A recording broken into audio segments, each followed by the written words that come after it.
Au Québec, on est vraiment particulier. On a vraiment une créativité unique. On a vraiment une façon de faire unique en mode éthique, c'est-à-dire tout le champ de la mode récupérée, réutilisée.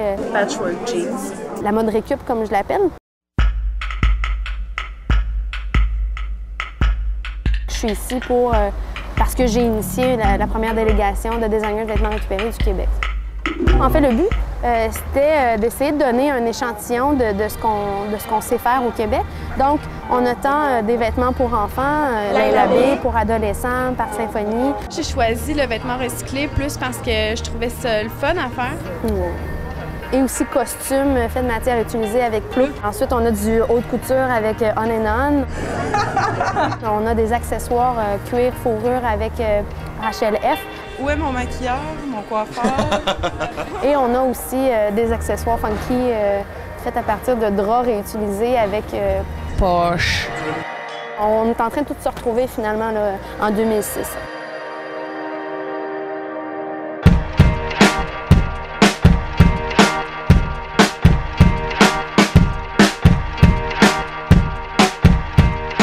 Ces matériaux-là, si tu les utilisais pas, ils se retrouveraient où? Ben c'est ça, ils se retrouveraient dans la poubelle aussi sûrement, ou ce serait d'autres gens comme moi qui les achèteraient. Parce qu'il y a beaucoup plus de créativité à faire du réutilisé parce que tu as un défi au niveau de la recherche des ressources. Je prends des vêtements d'adultes que je lave, je découpe, je remets ensemble. Moi, je fais des petites pièces, je fais pas des manteaux. Fait que je peux utiliser des manteaux qui sont destinés presque à la poubelle.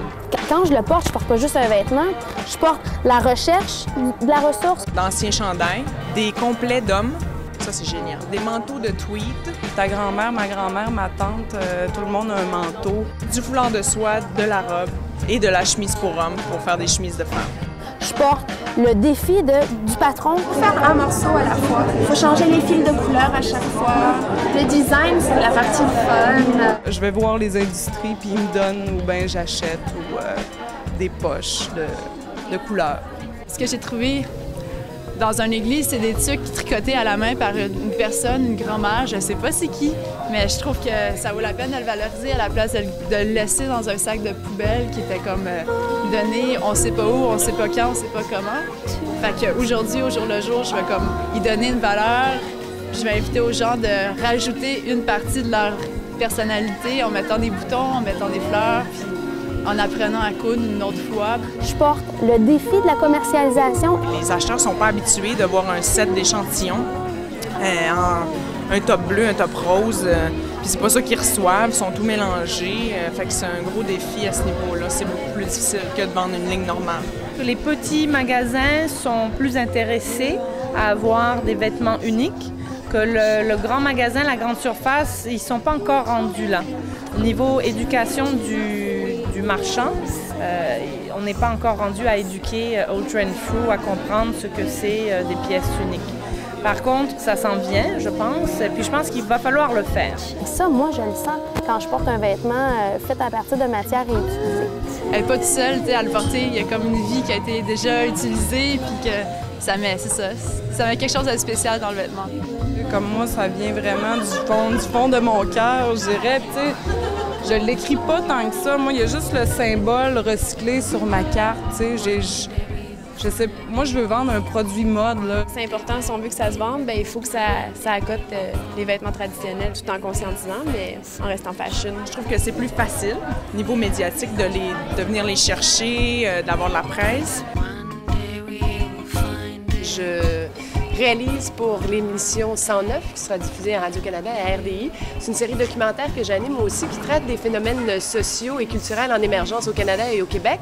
Et puis donc, tout ce qui est fringues sociaux, mais ça se trouve à être un des sujets. C'est une demi-heure. Et puis, comment parler du sujet sans venir à Paris où il y a un salon de la mode éthique, c'est impossible. En plus, il y a des Québécois qui sont là.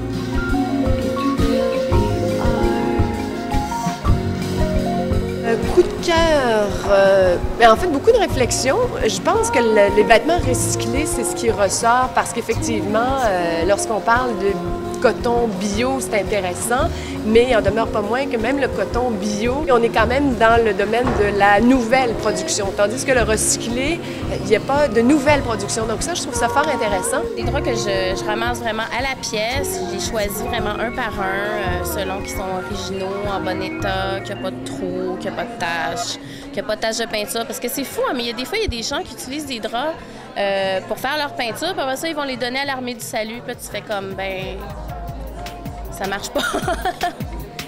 En tout cas, fait que c'est pas si facile que ça de trouver des beaux draps en bon état. Les défis sont au niveau des mentalités, au niveau de l'acceptation d'enlever nos jugements. Il y a quelque chose qui est associé avec le mot recyclé, on va dire avec déchets, recyclés. Alors, quand ça vient aux vêtements d'enfants, c'est encore plus difficile. Pour leurs enfants, ils pensent que c'est sale ou que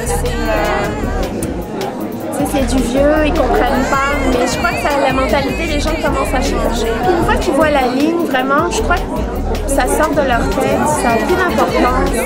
C'est encore underground et tout le monde est en train de se retrouver. De plus en plus, il y a des créateurs qui font du recyclé, qui font de la mode éthique. Tous les différents salons qui apparaissent à droite à gauche dans le monde nous le démontrent.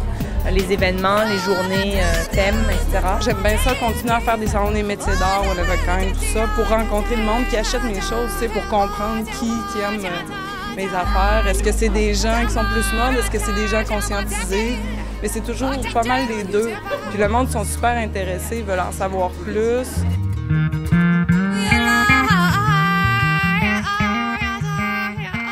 Ça m'apporte de l'expérience, c'est sûr. Pour l'expérience, les contacts.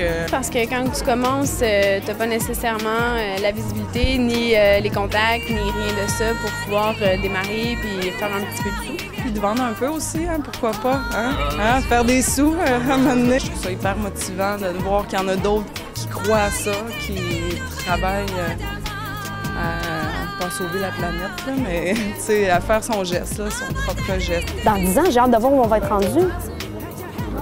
Pour moi, c'est pas arrêté, là. Ça va se poursuivre, il va y avoir une autre évolution, il va y avoir quelque chose, je sais pas où on s'en va. Mais le but, c'est d'être tout le temps à un niveau de cohérence le plus élevé pour la planète et l'humain, en fait.